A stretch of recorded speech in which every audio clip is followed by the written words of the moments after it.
Ассаламу алейкум. Хабиби сөмкесін тоқимыз.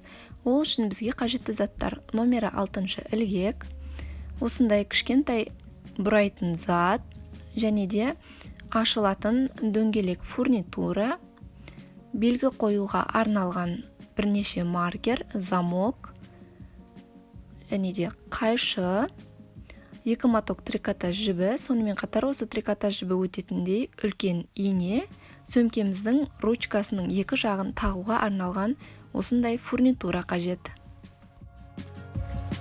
Мінсіз дөңгелек форма жасаймыз.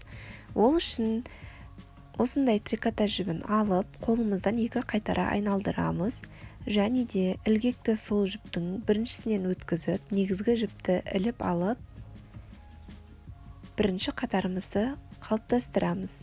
Дәл осылай дөңгелектің ортасынан ілгекті кіргізе отырып, видеода көрсетілгендей етіп 6 рет тоқимыз.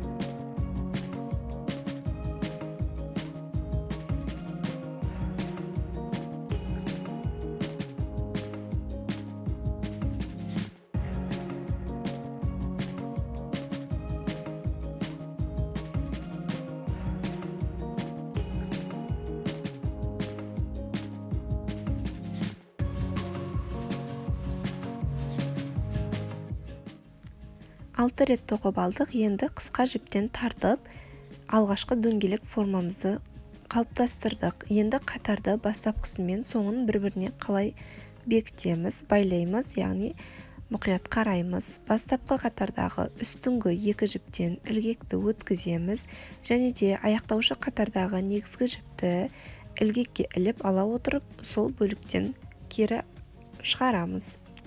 Осы шығарылған жіпті кішкене ұзартып алып, шығарған бойда айналдырамыз, және де арттағы қысқа жіпті бірінші шығарып аламыз да, негізгі жіптен тартамыз.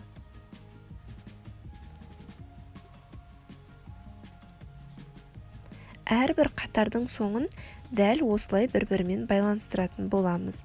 Мұқият қарап алыңыздар.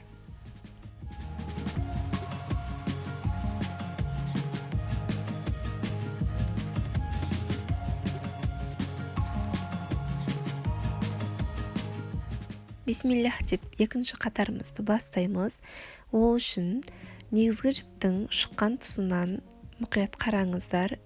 Екі аралықтағы біріккен тұстан ілгекті кіргіземіз, және де негізгі жіпті іліп аламыз. Қайтадан дәл осы галочка шыққан жерден екінші рет ілгекті кіргіземіз, негізгі жіптен шығарып, осындай бір галочкадан екі галочка шығарамыз. Әрбір қатар екі еселенеді, яғни бірінші қатарда біз 6 галочка шығарсақ, екінші қатарда барлығы 12 галочка шығады. Артқы бөлігінен қарағанда осындай екі жіптің ортасынан шықсын ілгектеріңіз, міндетті түрде мұқият қараңыздар. Сол кезде галочкаларыңыз сүйкімді болып, бірінің ішінен бірі шығып тұратын болады. Мінекей, шығардық. Бірінші галочка бұл бізде. Дәл осы тұстан қайтадан екінші галочканы шығарамыз. 2. Келесі қатарда да тап солай үстіңгі жағынан қарағанда екі жіптің біріккен жерінен ілгекті кіргіземіз. Артқы бөлігінде түйіннің астындағы екі жіптің ортасынан ілгекті шығарамыз. Осылайша әрбір қатардан екі галочкадан бар жоғы 12 қатар қалыптастырамыз.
Екінші қатарымызды тоқып болдық. Енді осы ортадағы тесікті білінбей қалуы үшін артқы қысқа жіптен мұқтап тартамыз. Сол кезде ешқандай да ашық тұрған бөлік қалмады. Үшінші қатарды тоқу барысында осы қысқа жіпті аралықтан өткізіп жіберіп бірге тоқитын боламыз. Енді мұқият қараңыздар. Осы үшінші қатардан бастап өздеріңіз қалағанша үлкен формаға дейін бір ғана тоқу ережесі бар. Мұқият қараймыз. Астыңғы қатардағы әрбір 2 галочканың біріншісінен 2 галочка шығарамыз, екіншісінен 1 галочка шығарамыз. Мұқият қараңыздар. Негізгі жіптің аяқталған тұрған тұсынан ілгекті кіргіземіз, яғни астыңғы қатардағы 2 галочканың біріншісінен кіргіздік. Негізгі жіпті іліп алып, бірінші галочканы шығардық. Тап сол жерден қайтадан екінші галочканың шығарып алдық. Астыңғы қатардағы 2 галочканың алғашқысы. Енді екіншісінен жеке 1 галочка шығарамыз. Мұқият болыңыздар.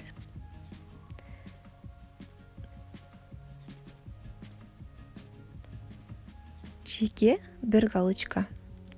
Келесіде де тап солай қараңыздар. Екінші қатардағы 2 еселенген галочканың алғашқысынан 2 галочка шығарамыз.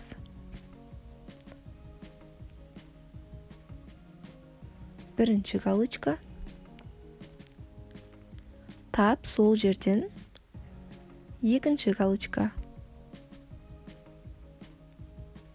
Екінші қатардағы 2 еселенген галочканың алғашқысынан 2 шығардық. Екіншісінен 1 шығарамыз. Үшінші, төртінші, бесінші қатарларды үлкейтіп тоқыған кезде жеке тоқитын галочкалардың саны артады. Яғни біз қазір 4-ші қатарды тоқыған кезде 3-ші қатардағы 2 еселенген галочканың алғашқысын 2 еселейміз және де жеке-жеке 1-2 галочка тоқимыз. Ал 5-ші қатарда 4-ші қатардағы әрбір 2 еселенген галочканың алғашқысынан 2 галочка шығарып, жеке-жеке 3 галочка тоқитын боламыз. Сол секілді 6-ші, 7-ші, 8-ші қатарларда да жеке тоқитын галочкалардың саны 4, 5, 6 болып артып отырады.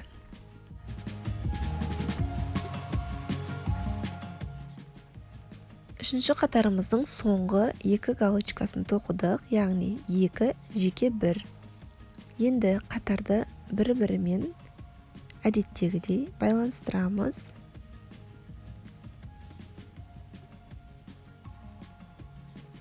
Қараңыздар, сіздерге түсінікті болу үшін тоқылған бөліктерді көрсете отырып қайталап айтамын. Мұқият қараңыздар. Бірінші қатарда бізде мінекей бір-бірден 6 галочка тоқыдық.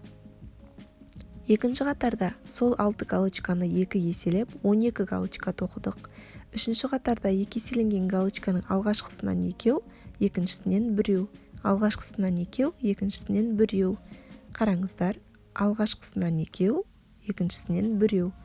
Ал енді 4-ші қатарда 3-ші қатарға қарап отырып тоқитын боламыз. Мінекей, негізгі жіптің шығып тұрған тұсынан астыңғы, яғни 3-ші қатардағы 2 еселенген галочканың алғашқысынан 2 галочка шығарамыз. 1. Тап сол тұстан қайтадан кіргізіп, екінші галочканы шығардық. Енді жеке 1, жеке 2 галочка тоқимыз. Жеке бірінші галочка, жеке екінші галочка. Қайталап айтамын. Үшінші қатардағы 2 еселенген галочканың алғашқысынан 2, қалғанынан жеке-жеке 2 мінекей. Қараңыздар, 2 еселенген галочка, біріншісінен 2, жеке-жеке 1-2 галочка. Бастаймыз. Алғашқысынан бірінші галочка, дәл сол тұстан қайтадан екінші галочканы шығардық. Жеке бірінші галочка,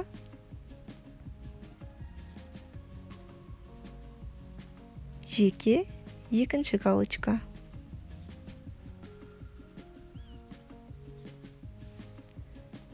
Қайтадан екі еселенген галочканың алғашқысынан 1, дәл сол тұстан екінші галочка,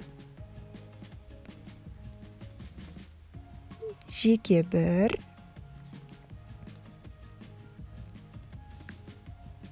жеке екінші галочка. Дәл осылай қайталап отырып, төртінші қатарды аяқтаймыз.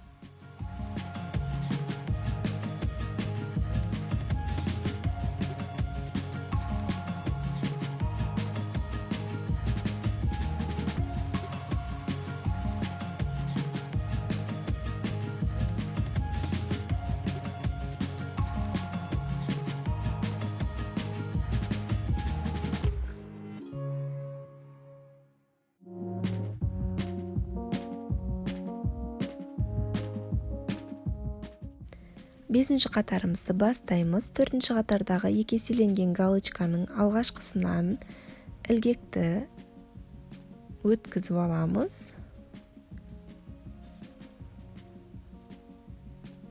Бірінші галочкамызды шығардық.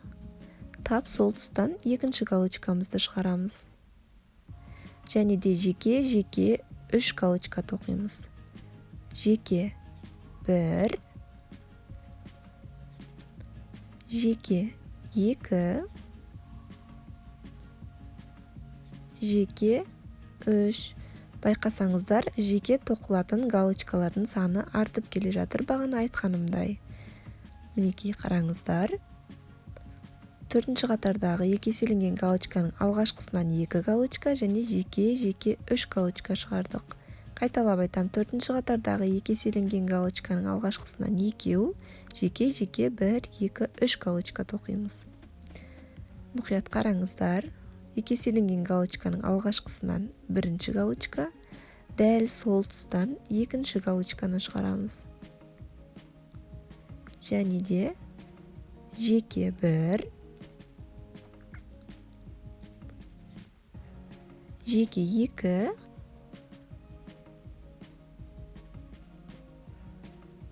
жеке 3. Алтыншы қатарымызда жеке тоқылатын галочкалардың саны 4 болады. Жетінші қатарымызда жеке тоқылатын галочканың саны 5 болады. 8-ші қатарда 6, 9-ші қатарда 7. Осылайша жеке тоқылатын қатарлардың саны формаңыз үлкейген сайын ол да үлкейіп отырады. Ең бастысы, астыңғы қатардағы екі еселенген галочканың бірінші галочкасынан 2 галочка шығаруды ұмытпасаңыз, сізде ең әдемі дөңгелек форма пайда болады. Осылайша тоқи отырып өзіңізге қажетті формаға жетесіз.